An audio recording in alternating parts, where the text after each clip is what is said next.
In 1947, the Ministry of Food told British housewives that wasting a single ounce of bread was an act of sabotage. Dramatic, yes, but those women listened, and they developed tricks so effective that a single Sunday roast could feed a family of 6 until Wednesday. Number 18 on this list uses a piece of kitchen equipment that Tesco sells for £2, and it outperforms anything in your fridge. Number 7 was nearly lost entirely until a food scientist at Sheffield University tested it and called it, and I quote, "remarkably effective preservation chemistry." These 25 tricks kept families fed through rationing, strikes, and winters that froze the milk on the doorstep. Before we start, subscribe, because your nan knew things about keeping food fresh that would make a modern chef weep. Let us count them down. Number 25, the bread bin tea towel trick. Your grandmother never put bread straight into the bread bin. She wrapped it first in a clean, dry cotton tea towel, then placed it inside with the cut side pressed flat against the board. That cloth absorbed just enough moisture to prevent the crust going soft, while the bread bin stopped it drying out completely. A loaf from the baker cost 9 pence in 1955 and needed to last the week. Monday's bread had to be Wednesday's toast. The tea towel created a microclimate, balancing humidity around the loaf, so it stayed edible for 4 or 5 days instead of 2. She would never use a plastic bag. Plastic trapped moisture and turned the crust into a damp sponge within hours. Cotton breathed. The bread bin was usually ceramic or enamel, heavy enough to hold steady temperature. That combination of breathable cloth and stable container was basic food science, and it worked better than the plastic clip bags we use today that guarantee mold by Thursday. Modern bread contains preservatives specifically because we forgot how to store it properly. Number 24. The vinegar rinse for berries. When strawberries came into season, your grandmother knew they would turn furry within 2 days, unless she acted fast. Her trick was to fill a bowl with cold water and add a splash of white vinegar, roughly 1 part vinegar to 3 parts water, then gently swirl the berries through it. She would lift them out, spread them on a clean tea towel, and let them dry completely before putting them in the fridge on a plate lined with kitchen paper. The vinegar killed surface mold spores without affecting the taste. Berries that would normally collapse by Tuesday lasted until Friday. A bottle of white vinegar cost a few pence and sat in every pantry. No special containers, no fancy gadgets, just vinegar, water, and common sense. We spend £3.50 on a punnet of strawberries now and watch them rot in the plastic clamshell because nobody told us what our grandmothers knew from the start. Number 23. The potato in the bread. When bread started going stale but had not yet crossed into toast-only territory, your grandmother would put half a raw potato into the bread bin alongside the loaf. The potato released moisture slowly, rehydrating the bread just enough to bring it back from the brink. This was not folklore. The starch in the potato acted as a humidity regulator, giving off water vapor gradually rather than all at once. A damp cloth would make bread soggy. A potato kept it merely soft. Families who baked their own bread on Saturday needed it to last through the school week. That potato trick bought an extra 2 days every time.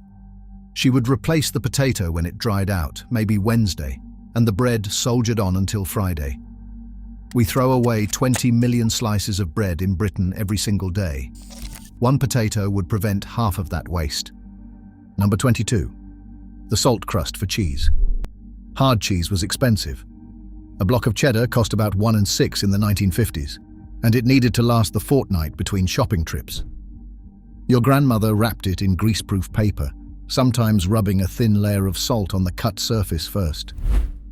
That salt drew out just enough surface moisture to create a micro barrier against mold, while the greaseproof paper let the cheese breathe without drying into a cracked block.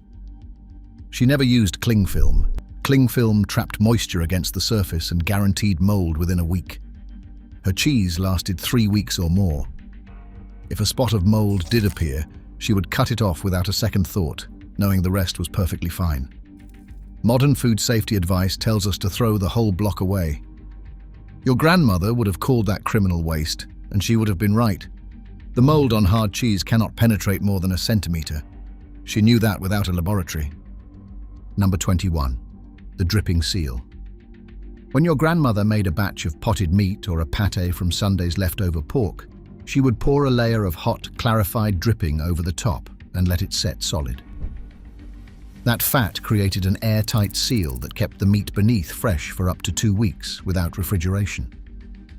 Before most homes had reliable fridges, this was survival technology. The principle is the same as French confit, sealing cooked meat under fat to exclude air and bacteria. A ceramic pot of potted beef sitting on the cold larder shelf, sealed under golden dripping, was the original vacuum pack. She would make it on Monday from Sunday's roast scraps, and it would last until the following weekend, served on toast or in sandwiches for the men going to work. The fat itself was then used for frying. Nothing wasted. Nothing bought that did not need buying. Number 20. The blanching trick for greens. When your grandmother brought home a cabbage or a cauliflower from the greengrocer, she knew it would wilt within 2 days if left raw in the larder, so she would blanch it. A quick dip in boiling salted water for 60 seconds, then straight into a bowl of cold water to stop the cooking. Drained, squeezed dry, and stored in a covered dish, those greens lasted 5 days easily. The brief blast of heat killed surface bacteria and enzymes that caused decay. The cold water shock preserved the color and crunch. She did this with runner beans, broccoli, and spinach too. A head of cabbage cost about 4p in 1958. And it was expected to contribute to at least 3 meals. Blanching guaranteed that it could. We buy bags of pre-washed salad now for £2. Watch them turn to brown slime by Wednesday, and never think to ask how women in 1955 managed to keep vegetables fresh without a single plastic bag. Number 19. The newspaper wrap for root veg. Carrots, parsnips, beetroot and turnips all went into newspaper in your grandmother's kitchen. She would shake off the loose soil, but never wash them. Then she would wrap each one individually in a sheet of yesterday's Daily Mirror and store them in a wooden crate in the coldest corner of the pantry. The newspaper insulated against temperature swings, absorbed excess moisture, and the thin layer of soil left on the skin protected against drying out. Root vegetables stored this way lasted weeks, sometimes a full month. The golden rule was never wash until you are ready to cook. Water on the skin invited rot, soil protected. This was so well understood in post-war Britain that greengrocers sold vegetables with the dirt still clinging to them on purpose. We buy our carrots triple washed and sealed in plastic now. They go rubbery inside a week. Your grandmother's dirty carrots outlasted them by 3 weeks because she understood what modern packaging gets wrong. Number 18. The sugar syrup fruit preserver. When summer fruit was cheap and plentiful, your grandmother bottled it. Not in fancy preserving jars, though she used those too. The real trick was the sugar syrup. She would dissolve sugar in boiling water, about 8 ounces to a pint, pack raw fruit into sterilized glass jars, pour the hot syrup over, and seal while still warm. The sugar concentration created an environment where bacteria simply could not survive. A jar of plums preserved this way lasted through the winter and into spring. In 1952, Kilner jars cost about 2 shillings each and were passed down through families. The pantry shelf lined with gleaming jars of bottled fruit was a source of pride, proof that a woman could feed her family even when the market stalls were bare.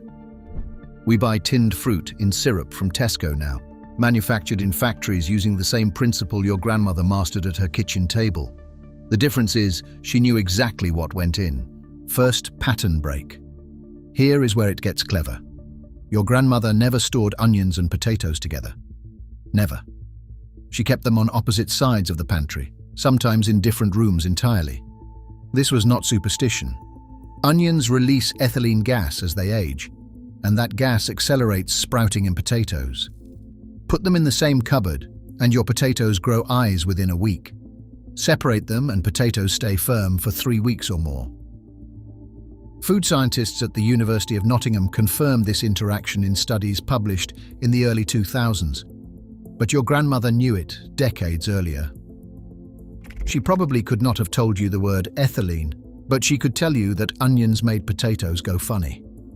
She learned it from her mother, who learned it from hers. We pile everything into one vegetable drawer in the fridge now, onions touching potatoes, touching apples, and wonder why nothing lasts. The fridge is not a magic preservation box. Without the knowledge of what goes where and why, it is just a cold cupboard full of rotting food. Number 16, the mustard paste for meat. When fresh meat arrived from the butcher on Saturday, your grandmother knew it needed to last until at least Tuesday, often without reliable refrigeration. Her trick was to rub the joint with a paste of dried English mustard powder mixed with a little water. That thin mustard coating was mildly antibacterial, slowing the growth of surface bacteria that cause spoilage. The meat went onto a plate in the coldest part of the larder, covered with a muslin cloth. When she was ready to cook, she would rinse the mustard off or simply roast straight through it, adding flavor. Mustard has been used as a preservative for centuries. The isothiocyanates in mustard seed are naturally antimicrobial. A tin of Coleman's mustard powder cost a few pence and lasted for months. Your grandmother was using food science before the term existed. Number 15. The cake tin with an apple. A freshly baked Victoria sponge or fruit cake would dry out within 2 days left on the counter. Your grandmother solved this by storing it in a sealed cake tin with a slice of apple. The apple released moisture slowly, keeping the sponge soft and tender for up to 5 days. She would replace the apple slice every couple of days when it dried and browned. The same trick worked for biscuits, scones, and bread pudding. A whole apple cost practically nothing, and that one slice saved an entire cake from going stale. Some women used a slice of fresh bread instead, which worked on the same principle. The cake absorbed moisture from the bread, staying soft while the bread went hard. The bread got thrown to the birds. Nothing wasted. Number 14. The cold water egg test. Your grandmother never threw away eggs just because she had lost track of how old they were. She filled a bowl with cold water and dropped the egg in. If it sank and lay flat on the bottom, it was fresh. If it stood upright but stayed on the bottom, it was older but perfectly good. If it floated, it was off and went in the bin. This works because eggs develop a larger air cell as they age. The shell is porous, and as moisture evaporates through it, air replaces the water. A floating egg has been losing moisture for weeks. A sinking egg still has most of its original content. In the 1950s, eggs were rationed at 1 per person per week at some points. You did not throw one away on a guess. That water test saved countless eggs from unnecessary waste, and it is still more reliable than any printed date stamp on a supermarket box. The printed date is a guess. The water test is physics. Number 13. The stockpot that never emptied. In your grandmother's kitchen, the stockpot sat on the back burner permanently. Every bone, every vegetable trimming, every chicken carcass went into that pot. She would simmer it for hours, strain off what she needed for gravy or soup, then add more scraps and top up the water. Some women kept a stock pot going for days, adding and straining in a continuous cycle. The perpetual stock concentrated flavors that no stock cube could match. A single chicken carcass that would have gone in the bin became the foundation for 3 or 4 meals. Soup on Monday, gravy on Tuesday, risotto on Wednesday.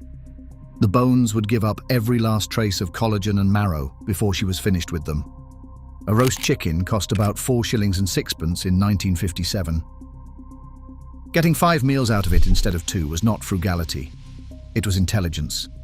Number 12. The bread and milk pudding rescue. When bread went properly stale, too hard for sandwiches and too dry for toast, your grandmother did not throw it away. She tore it into pieces, soaked it in warm milk with a spoonful of sugar and a beaten egg, then baked it until golden. Bread and butter pudding was the famous version, but her everyday rescue was simpler.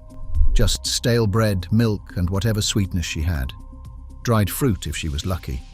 A scraping of jam if she was not.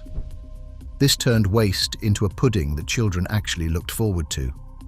A 2-pound loaf made enough pudding for the whole family.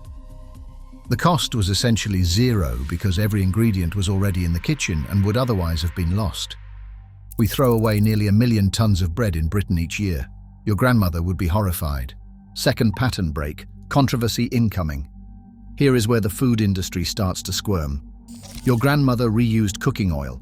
She fried chips on Friday night, let the oil cool, strained it through muslin into a clean jar, and used it again next Friday. And the Friday after that. She might get 6 or 7 uses from a single bottle of oil. Modern food safety guidance tells us to throw oil away after 1 use.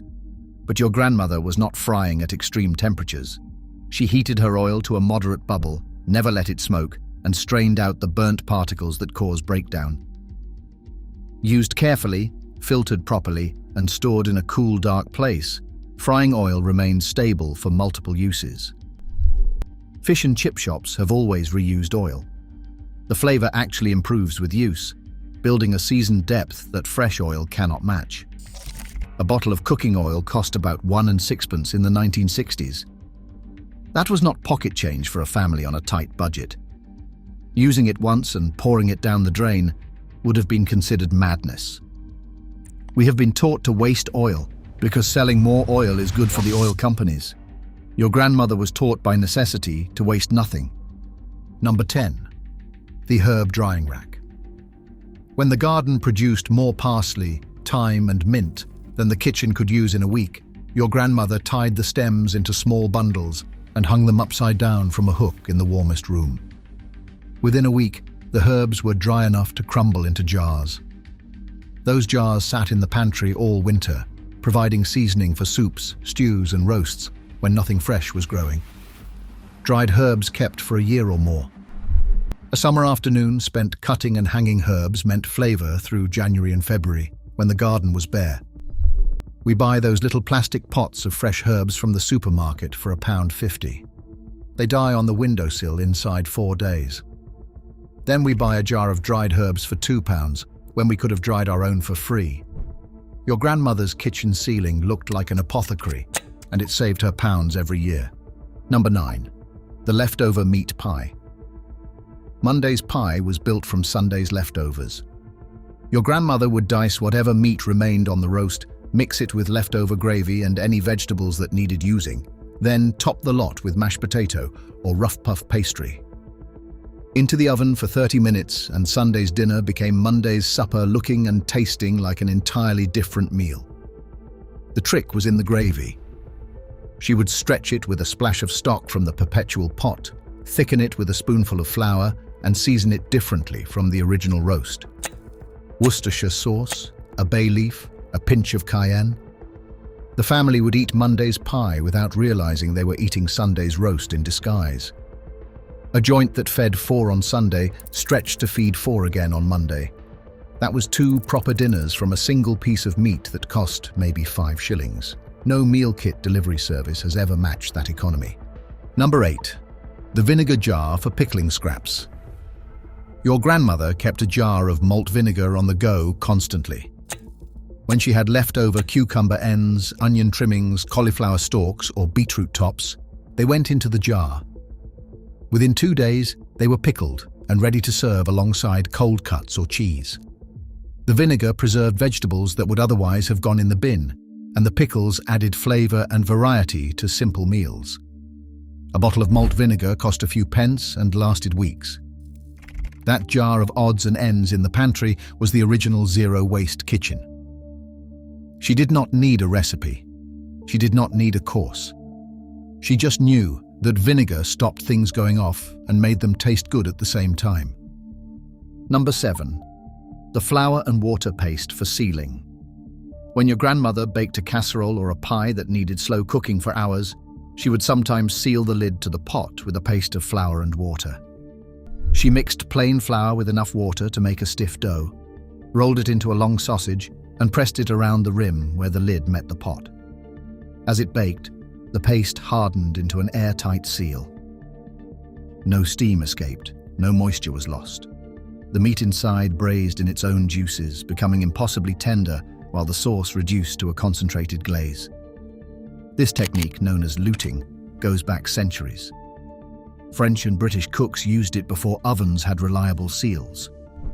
Food scientists studying moisture retention in slow-cooked meats have confirmed that sealed vessels retain significantly more liquid and volatile flavor compounds than uncovered or loosely covered pots. Your grandmother was performing controlled atmosphere cooking in a Victorian range. We buy Le Creuset casserole dishes for £200, trying to achieve what a penny's worth of flour and water did better. Number 6. The frozen leftover cubes. Once freezers became common in the late 1960s, your grandmother adapted immediately. She would pour leftover gravy, soup, or stew into ice cube trays and freeze them in individual portions. When she needed a quick sauce or a base for tomorrow's dinner, she would pop out 2 or 3 cubes and melt them in a pan. Nothing was wasted, because nothing was too small to save. 3 tablespoons of gravy left in the jug, frozen. Half a cup of soup nobody finished, frozen. A splash of wine left in the bottle at Christmas, frozen for cooking. Those cubes stacked up over weeks, creating a library of instant flavor that cost nothing and wasted nothing. We buy stock pots and sauce sachets that cost 50 pence each and taste like salt water. Her freezer cubes tasted like real food because they were real food. Number 5. The twice-cooked chip. Your grandmother never threw away leftover boiled potatoes. She sliced them thick, let them cool and dry in the air for an hour, then fried them in dripping until golden and crisp on the outside, fluffy in the inside. These twice-cooked chips were better than anything made from raw potatoes because the initial boiling gelatinized the starch, creating a surface that fried up crunchier and held more flavor. Monday's leftover mash became Tuesday's fried potato cakes. Wednesday's boiled potatoes became Thursday's sautéed slices. She stretched a stone of potatoes across the entire week, each day presenting them differently, so the family never felt like they were eating leftovers. A stone of potatoes cost about 1 6 in 1958. That was 7 dinners from one purchase if you knew what you were doing. She knew. Number 4. The milk saver boil. Milk was precious in the 1950s, delivered fresh to the doorstep each morning with no preservatives and a shelf life measured in hours, not weeks. Your grandmother would bring the milk to a gentle boil as soon as it arrived, then cool it quickly and store it in the coldest spot in the larder. That brief boil killed bacteria and extended the milk's life by 2 or 3 days. She never let it boil over. She would stand and watch, pulling the pan off the heat the moment the surface began to rise. A pint cost about 4 pence, and wasting it was unforgivable. This was home pasteurization, performed daily in millions of British kitchens before ultra-high temperature processing made it unnecessary. We take 2-week shelf life for granted now. She fought for every extra day with a saucepan and her attention. 3rd pattern break, the stale bread breadcrumb jar. Your grandmother kept a jar on the counter specifically for breadcrumbs. Every stale crust, every heel of the loaf, every slice that nobody wanted went onto a baking tray in a low oven until dried crisp, then crushed with a rolling pin and stored in that jar. Those breadcrumbs went into everything. Coating fish before frying, topping macaroni cheese, binding meatballs, thickening soups, stretching mince. A jar of Paxo breadcrumbs costs £1.50 today. Your grandmother made hers for free from bread that would have been wasted. And hers tasted better because they came from proper bread, not factory floor sweepings. That breadcrumb jar was the most versatile ingredient in the kitchen, and it cost absolutely nothing. Every time you throw away a bread crust, you are throwing away a free ingredient your grandmother would have used in 3 different meals. Number 2. The blanket wrap slow cook. Before slow cookers arrived, your grandmother had a trick for meals that needed hours of gentle cooking when she could not leave the stove on all day.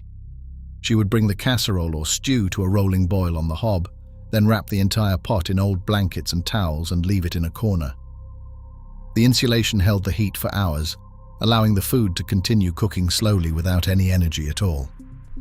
By evening, the meat was tender, the vegetables were soft, and the flavors had melded together as if it had been in the oven all day. This was haybox cooking, a technique promoted by the Ministry of Food during both World Wars to save fuel. The science is straightforward. A well-insulated pot loses heat so slowly that the contents stay above 65 degrees for hours, long enough to tenderize tough cuts and develop deep flavor. We spend £80 on electric slow cookers that do the same thing using electricity all day. Your grandmother did it with a blanket and physics. Number 1. The Sunday roast meal plan. This was not a single trick. It was a system, and it was the reason your grandmother could feed a family of 6 on a single joint of meat for an entire week. Sunday was the roast itself, carved at the table with all the trimmings.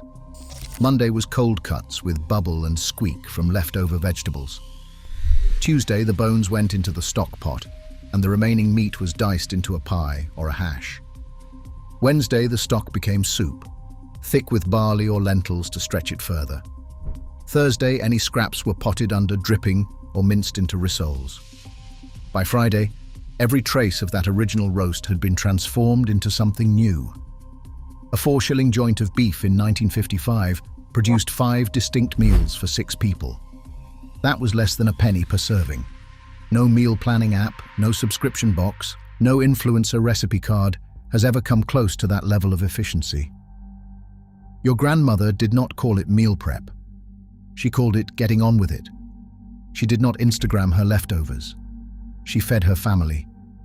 And she did it so well that the food industry had to spend millions in advertising to make us forget how. Here is my challenge. Try one of these this week. Just one. The bread bin tea towel, the vinegar berry rinse, the Sunday roast meal plan. Then come back and tell me your grandmother was wrong. I have been using the stock pot and the breadcrumb jar for 2 months now. My food bill dropped by £40. My nan has been gone 11 years, but her tricks are still feeding my family. Tell me which one you're going to try in the comments.